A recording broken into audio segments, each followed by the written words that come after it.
Hi guys, welcome to the Ellen Room. I'm Tony Alden, and today in this episode 8 we're going to see how Core Lightning manages penalty transaction.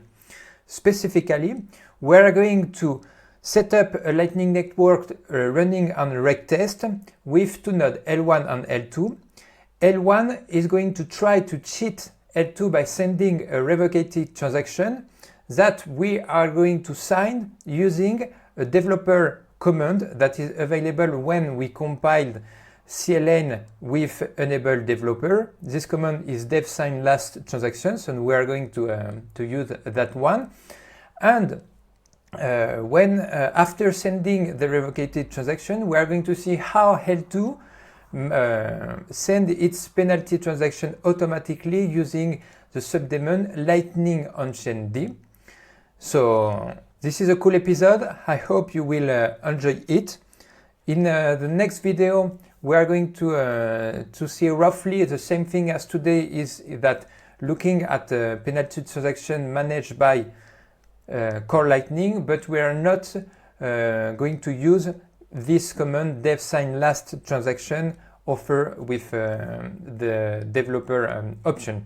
So let's go and see how everything works. So here, this is the part that I did before starting this video, because we don't want to spend too much time waiting for the state of our Lightning network to be what we want.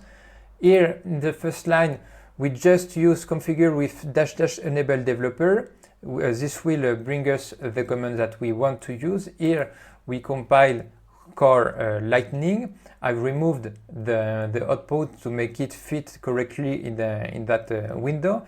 Here we use, as in all the video, the contrib startup reg test script that help us with starting a Lightning network running on reg test, and gives us some handful commands and aliases. Here we can see that we are using the Lightning CLI and Lightning D that we have compiled here. Then with those commands available, what we do, we use start ln 2, so we run this start Bitcoin Core running on reg test. We have here one Bitcoin wallet named default on that chain. We have two processes here that correspond to the two nodes L1 and L2 that we are running here, and we have those on the command here. And for instance, L1-CLI is an aliases for running the Lightning CLI with compiled and with the base directory set to temporary L1-regtest. Now the last thing we have to do, and we've done, is to use that command fund nodes in order to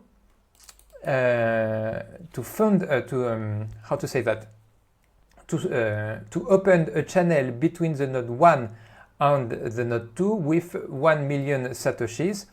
And to do that, we had to mine some block to have the Bitcoin wallet add enough funds, specifically 50 Bitcoin, to send 1 Bitcoin to our Lightning node, and we've opened a channel. So here we are. This is the state of our demonstration of today. So here is for the first part. And now we're going to pass to the second, which is that we want to sign the last commitment transaction with dev sign last transaction. First,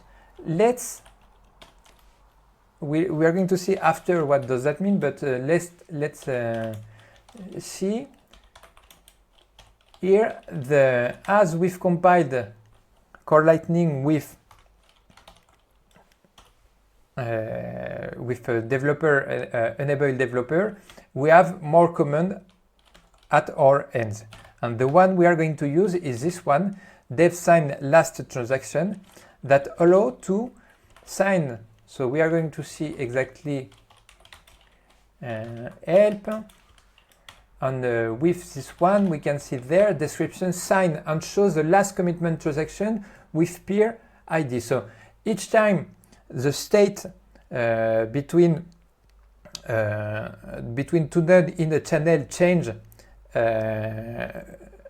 we exchange coin from one peer to another.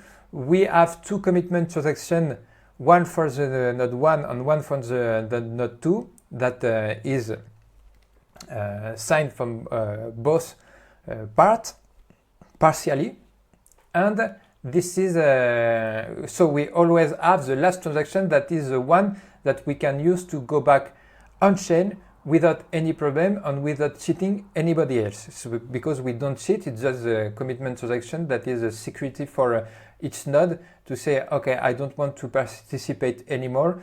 I go back on chain, I sign it, and we go there. But what we're going to do now is to sign a transaction, the last commitment transaction, and we're going to keep it, do one more transaction between L1 and L2.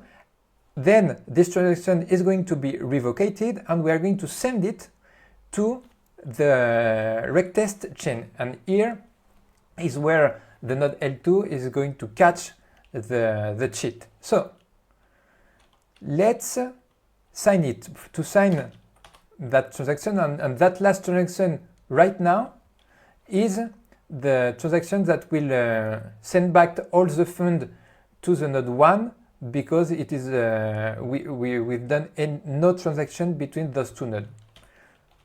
Before we sign it, let's look at L1 CLI. We list the funds to see exactly where we are here. So we have in the fund we have the channel. So this is a channel that is opened between the two nodes. Our amount, so the amount of L1 is 1 million Satoshi, 1 million sats, and the total amount of the channel is 1 million. This is exactly what we said we are in, and here is the coin that the Lightning wallet of the node 1 has. So here we can see this is here 1 Bitcoin minus what we send to open what we use to open the channel, and some fees. So here is the state. Now we do the same thing with L2. So L2, we can see he has nothing in his wallet, but he has the channel open with the same channel with the node L1. Here, no funds to spend so far, and 1 million Satoshi in the whole channel. So let's sign the last transactions. To do that, we have to get info. So we want the ID of the node 2. Here is the ID, and what we're going to do is here we have this one, and we sign the last transaction, the last commitment transaction we have with the node 2. This one, we have it. Now, if we send it to the regtest chain, it's okay, because this is really the state we are, and nobody's cheating, nobody's. Okay, so this is fine. But what we are going to do now is to pay an invoice to the node L2 from the node L1, and then we are going to send that transaction and see what happened. So let's see where we are. So okay, we signed the last commitment transaction with the node L1, and now we want to pay an invoice to change the state of the channel and to have two new commitment transactions, one for the node L1 and one for the node L2. Let's do that. So L2 CLI is generating an invoice of 20,000 sat. We give it a label and a description. This is for one pizza. We have the Bolt 11 invoice here that now we can ask L1 to pay. It's not that we ask, it's just that we do it. So L1 CLI pay that bolt 11. It has been paid, and now the state has changed, and list fund of L1, we can see that. So now this fund, okay, this is for the node L1. He has 1 million Satoshi minus 20,000. This is what we expected. And we do the same with L2. And now L2 has 20,000 sats on the channel. So what could happen if we do mutual close between the two nodes? Those 20,000 will go to the Lightning wallet of L2. The other part will go back to the founder of the channel L1. Everything great. But what we are going to do is not that. Is that we are going to send the last commitment transaction. So we can go back to this one here. So remember, this is the last commit, not the last, but the first commitment transaction of the chain that we've signed, that L1 signed, and now this transaction has been revocated. So if we send it, we are trying to send something with a state of the channel that is not the right, and L2 is going to do something not to be cheated. So just see what where we are here. Okay, so now we've done 3, 4. Step 4 is not L1 tries to cheat not L2 by sending a revocated transaction. So how do we do that? So we use Bitcoin CLI on reg test, and we send a raw transaction, which is this one. Okay, so here we have the ID of the transaction. Here start the interesting thing. Everything I found that to me everything is interesting, but this is the part that we are going to see things happening. So right now we send it, and what we want to see is how Lightning D start the the Lightning Unchained D subdaemon to watch and do stuff regarding what happened on the on-chain, on the revocated chain. So we want to see the process. Is there a process Lightning D Unchained D? No, there is nothing right now. This is normal because when we send the raw transaction, it just goes went to the mempool. So we can check that Bitcoin get mempool info, and we can see that in the mempool we have one unbroadcasted transaction, which is as we control everything in this environment. We know that this is the one that we send. So now what we have to do, that we are running the revocated chain, we have to mine one block to make the thing go further. So okay, we have to mine one block. So we need a new address, maybe one that goes to the default wallet. Get new address. We get that address. Now we want to mine, generate to address. We want to mine one block and send the bitcoins to that address. We do that, and now things are happening. The first thing that I want to show you is that now we have those two subdaemons running. We have Lightning Unchained D, one for the node 1 and one for the node 2. Let's this is something that we can see here if we list peers, because in the status field here, so you see in that field we have the log of the things that are happening. So here we are tracking illegal close, taking all phones, and we are waiting 99 more blocks before forgetting the channel. And the more interesting thing is here that we see for the node 2. And here is what is happening. Is that the node 2 is waiting confirmation that we spend delayed cheat output to them. So using our penalty transaction. So the node 2 has sent a penalty transaction that what it does, it take the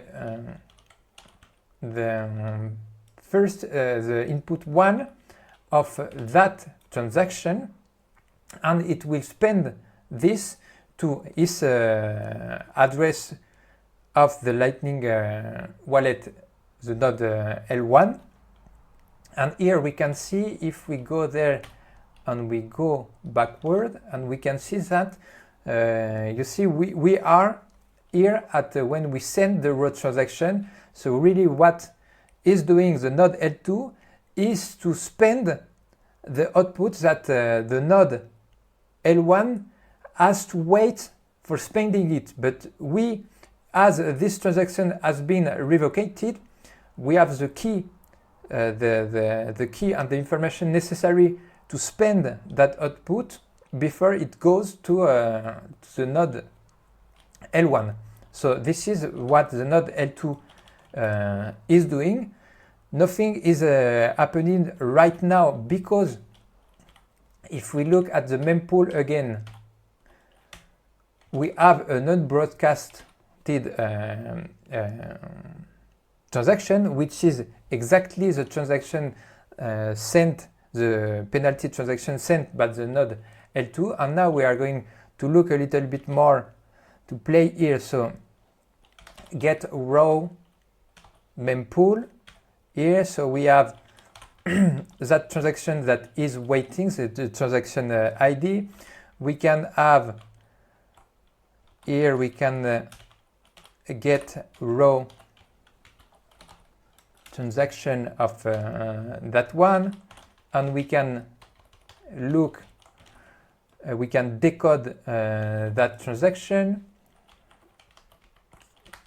decode raw transaction. Here we have, and this is really interesting to see exactly that transaction, because this is really, here we have the input, and here we have the number 1 and this transaction ID. And if we go back, this is really what we are doing. We are spending that output of that transaction ID that the node L1 sent. Okay, so everything is what we think it should be. The log time is 0, so these are going to be, if we mind it directly, this will be done directly. And here we have an address, as maybe we are going to see after, that is an address that belongs to the Lightning node L2. So they are going to be sent to that address and that node. So let's see the step we are in. Node L2 sends its penalty transaction automatically via Lightning on-chain subdaemon. Okay, we are here. The last thing, one of the last things to make this happen is to mine at least one block. So we mine that blocks, and now things have changed. So we can see the interesting part is L1, L2 CLI, and we want get, what do we want? Now we want list peers. We are going to see those things. So now we've done it, and we are just waiting the 99 more blocks to forget the channel, but the transaction has been taken into account, and this is something that we can see here. CLI list funds, and if we list the fund and we want just the outputs -r. So here we have just one output, and we might have wanted to have more, because we as we are the node 1, we spent the transaction and we wanted to have something back, but we didn't have. And if we look at the node L2, this one has the thing. So here we see the amount here that correspond exactly to 1 million satoshis. So the entire minus the fees, the whole amount of the channel the node 1 tried to cheat us. So we get back everything, and the thing that I told before was this address. So we can go back to that address and see here. Okay, so here this is we are in the decode row transaction, so we can see that, and this is what happened. So we send it to that address. So let's go back here. Can we do something else? Okay, we've seen that the penalty have been done. Maybe no, we are okay. See, just one thing, because if there's two more things that I want to do. One is if we list peers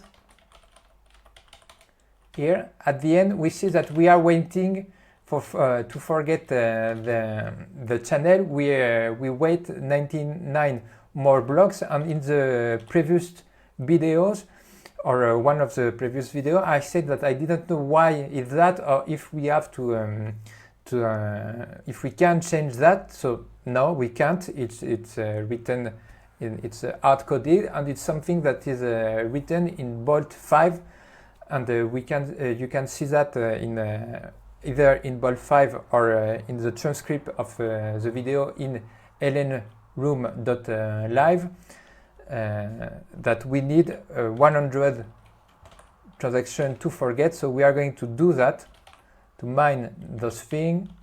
99 will be enough, but let's do with 100.